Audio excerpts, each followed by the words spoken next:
Nino Brown Boxing, and I'm back in the building. Shout out to the LDBC. Don't forget to hit that like button and subscribe. All right, guys. So we all are aware, but if you're not, Errol Spence Jr. He had an Instagram live, I believe, with the PBC, and he discussed quite a few things. He discussed his future plans. He basically put it out there that Errol does not have any intentions on taking any fights that deviates away from the road to undisputed at 147. So we all understand that means all the champions at 147 he wants to fight, and all of his mandatories he wants to fight, obviously to maintain the titles that he currently have, the WBC and IBF belts. Now, I feel like that's very clear and that's very straight to the point. Errol spoke on Keith Thurman. He said basically he has no interest in fighting Keith. Keith didn't give him his opportunity when he was there. He was ready and willing when he was hungry and he was looking for his title shot. So Keith is a non-factor. He spoke on Manny Pacquiao and Terrence Crawford and said that both of those guys are real guys.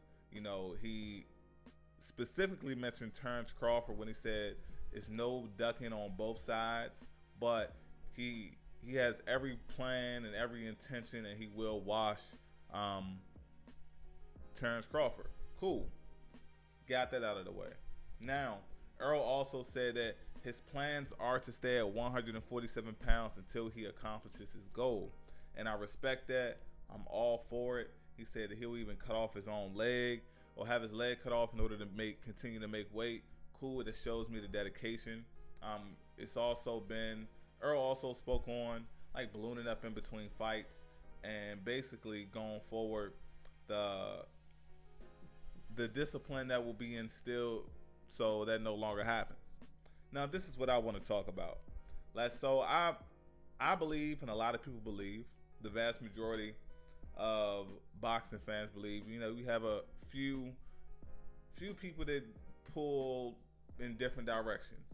Most people believe the top welterweights, the top two, is Errol Spence Jr. and Terrence Crawford. Now, that's a fight that I ultimately want. I want it to be as soon as possible. If Manny Pacquiao fight happens first, I really don't give a fuck. That's the fight that I want. Now, when it comes down to it, the last guy that I feel that will be standing in the welterweight division will be Errol Spence Jr. Even though I'm a huge fan of Terrence Crawford, I don't believe Errol is going to stop Terrence Crawford. I think it's going to be an extremely competitive fight, but I ultimately believe that Errol Spence has just a tad bit more dog, and the size and strength will work in Errol Spence's favor. Now, something that I want to address, and it's a lot of shit that, you know, people don't really talk about, and it's certain things people talk about a lot of.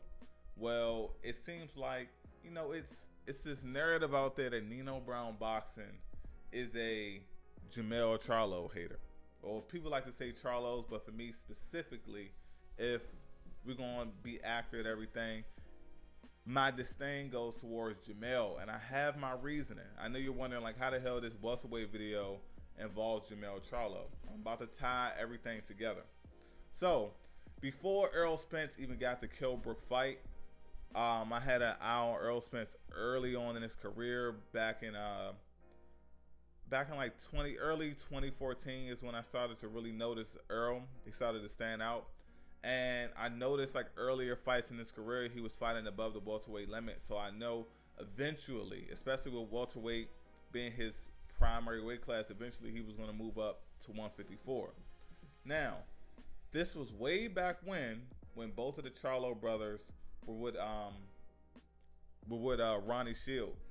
So with that being said, I always had it in my head that I wanted to see Errol Spence and Jermell Charlo face off one day. Then the bullshit happened. This is the reason I have so much disdain for Jermell Charlo. Jermell Charlo decided he wanted to leave camp with his twin brother, and he wanted to join forces with Derrick James and Errol Spence Jr. Now, I understand the reasoning for leaving Jermell to Ronnie Shields. I get it. I'm not gonna say, oh no, that was bullshit. But my whole thing is, why in the hell? I understand that Derrick James is a great trainer. I understand that Errol Spence is a great person to be in camp with in preparation for big fights. I get it. I understand the benefits. But me as a fan, with 154 being my favorite weight class, I've always had the strong desire to have Jermell Charlo versus Errol Spence Jr. at 154. Now with Errol Spence being unified at 147, he has the WBC title. When Jermell Charlo is a two-time champion at two-time champion at 154, he's the current WBC champ. We all know if Errol has the opportunity to accomplish his goal and he moves up to 154, guess what? He's going to want that WBC strap. Well, here comes the bullshit. Jermell Charlo and Errol Spence are in the same camp. They have the same trainer. Now, some people may say, "Oh, Nino, you looking too deep." No, I'm not looking too deep. To me, I view that shit as a strategic duck. It's just, it was a long-term plan that played out in Jermell's favor. A lot of people are not going to look at it like that. They're going to say they're cool. They're going to say they're close. I don't give a fuck about that. I'm just speaking from this shit on a boxing fan's perspective.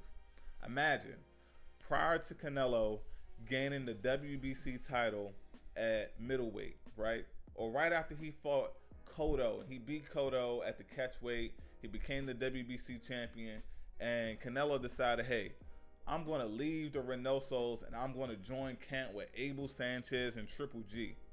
Everyone in the world would be saying, well, excluding a few, diehard Canelo fans, but anyone without any bias for whatever reason, any passionate connection to Canelo would say that's a duck. And I agree 100%. I mean, we can pull out plenty of examples, but I'm just going to use, if Canelo decided to join forces with Abel Sanchez earlier on, and that completely eliminated the Triple G fight, especially considering that Canelo vacated his belt, it would be viewed as some bullshit. It would be, fans would have felt like we were robbed from an opportunity of a blockbuster fight, and that's exactly how I feel when it comes to losing the fight of Errol Spence versus Jermell Charlo.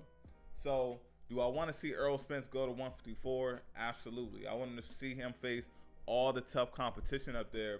But the part that sucks for me is a lot of people believe, not me personally, but a lot of people believe that Jermell Charlo is the number one guy at 154. And a lot of those same people believe that the number one guy at 147 is Errol Spence Jr. Well, just a couple of years ago, before Terrence Crawford moved up, it was unanimous that Terrence Crawford was the best guy, the baddest thing at 140, and a lot of us believe the same thing when it came to Errol Spence. He was being ducked by everyone, and he was the baddest man at 147. Well, we want those two guys to collide, and it only would make sense for the best guy at 154 currently, by a lot of people's opinion, to face the best guy at 147, and a lot of people's opinion that being Errol Spence. Especially when you consider the facts like their size is extremely close. Errol Spence is 5'9", Jermell is 5'11". Errol has a reach of 72, and Jermell has 73. Jermell has weighed in as low as 151 pounds and some change in his career, and Errol Spence has weighed in over that amount as well. So these guys are extremely close in size. And then when you consider the stylistic matchup, both of these guys are heavy hitters. You have guys like the bigger guy in this situation, Jermell Charlo.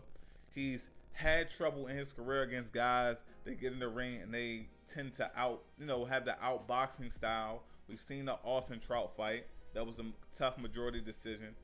Even when he fought John Jackson, we saw before the knockout came, Jermell was down on the cards and he was having a tough outing against him as well.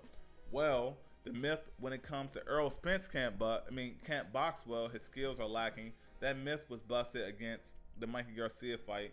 We all seen Errol Spence's abilities put on full display. Well, with that being said, to me, that would have been the perfect fight. And as the years progressed, even after Jermell joined forces with Errol Spence and Derrick James, it just showed me more evidence over and over again that the fans are missing out on a huge opportunity. And people always talk about friendships in boxing and people speak against it when it's not necessarily their favorite fighter. Well, I'm like, fuck friendship and boxing all around. I don't give a damn who it is. It can be my favorite fighter. Shit, Jared Herb, before his brother had the eye injury, I would say fuck it. If they were in the same division and they had belts, shit, they can unify too. Wilder said he would have fought his brother, so fuck it. Everybody should keep that same energy. That's just how I feel. But ultimately, I feel like me as a fan is a big fan of the junior middleweight division, super welterweight division, 154, whatever you want to call it. I feel like I was robbed of the opportunity of a mega fight by Jermell Charlo. And if that doesn't clear the air of why I have disdain towards Jermell, it's not a Jamal thing. Jamal didn't join forces with a guy that I wanted to see him fight. He stayed right where he was. And another thing that makes it worse to me is no matter which direction Jermell goes, he can never truly say that he's seeking undisputed, because if he goes up and his brother's up there and he's a WBC champion, you know he's not going to fight his twin. And if Errol comes up, well, they're in the same camp, and then the fight not going to happen as well. Everyone says they're all about undisputed. Well, I challenge anyone to say, well, if you're all about undisputed, you're all about a guy wanting to be the best, like Deontay Wilder says, one face, one champion, or one name, however the quote goes. My point is, if you're all about unifying a division, then how can you be for this? That's just my question. It's Nino Brown Boxing. Shout out to the LDBC, and I'm out.